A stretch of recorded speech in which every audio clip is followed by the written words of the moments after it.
All right, new team, new city, same intensity. I caught up with new Giants head coach John Harbaugh, the Super Bowl winner, now stepping into what I think is one of the toughest jobs in football. He's got to do a major turnaround.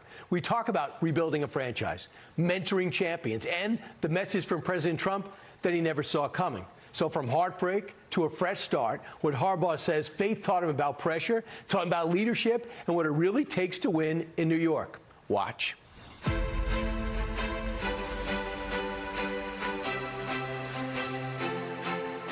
So, Coach, the last time I saw you were in your practice in Baltimore, you're living and breathing Ravens, and now I'm seeing an NY on your chest, a nice pullover sweater for this winter, and you're in this beautiful facility.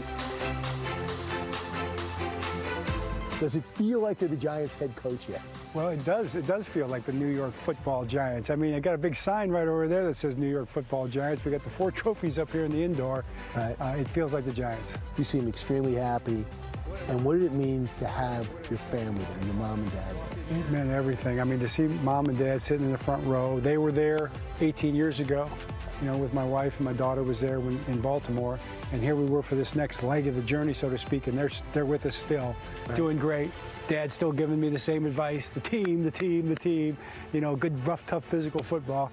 That's what we've always been about. That's what we grew up with. And then my wife being there. Just a new journey, and then walking in and the players. There was a bunch of players here. They didn't have to be here. You know, they showed up, and they were standing right there when I first walked in. It meant a lot. Bill Parcells, famously, I think he said it with New England, said, you know, if you want me to cook the meal, I got to shop for the groceries. Yeah, right. They want to let me do that. Yeah.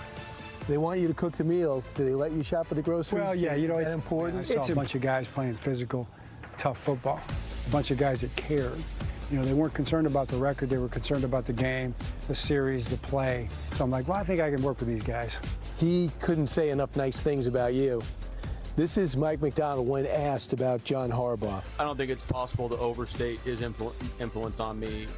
I love John Harbaugh. He's one of my biggest mentors. Was willing to take chances on me when other people weren't, and invested in me and my career throughout, and stretched, you know, like the things that I felt like I could do.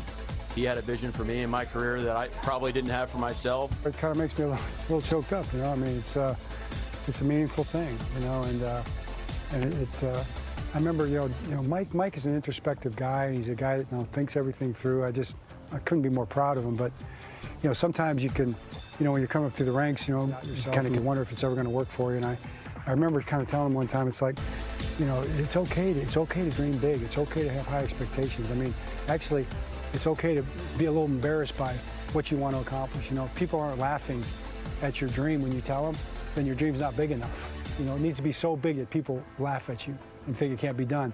And here he is now, a Super Bowl champion, because he was willing to believe it was possible. What is it like, that moment after 18 years in a Super Bowl, or playoffs and 193 wins, that feeling when it's like, John, I need to speak to you? Yeah. Well, I knew it was coming, you know.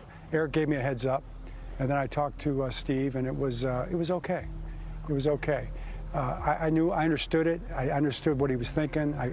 It's a move I might have done myself, because I kind of think I know what he's trying to accomplish. And I told him that. I said, you know, because he felt bad about it. You know, he was really emotional about it. I think he felt like, I don't know. And I just told him, I said, you know, we're going to be friends for life. You know, you don't need to apologize. You're doing what you think is best. You're doing exactly what I would do. I saw a video of you walking through the tunnel, the back of your head, and your arm was around your kicker that just missed a 44-yard field goal, and he said he just missed it.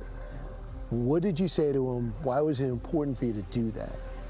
I just said to him, it's going to be okay, and you're going to be okay, and it's going to be all right, and things are going to be fine.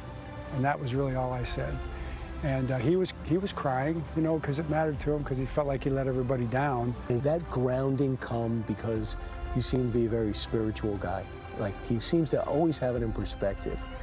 Yeah. Is that because I'm on the outside, yeah, or is that an observation that's accurate? You know me. I mean, you know, we're friends, and you know me, and I see the same thing in you. But it is because of that, because, like, I really believed, and I think our team believed, that we were on this sort of this spiritual quest a little bit.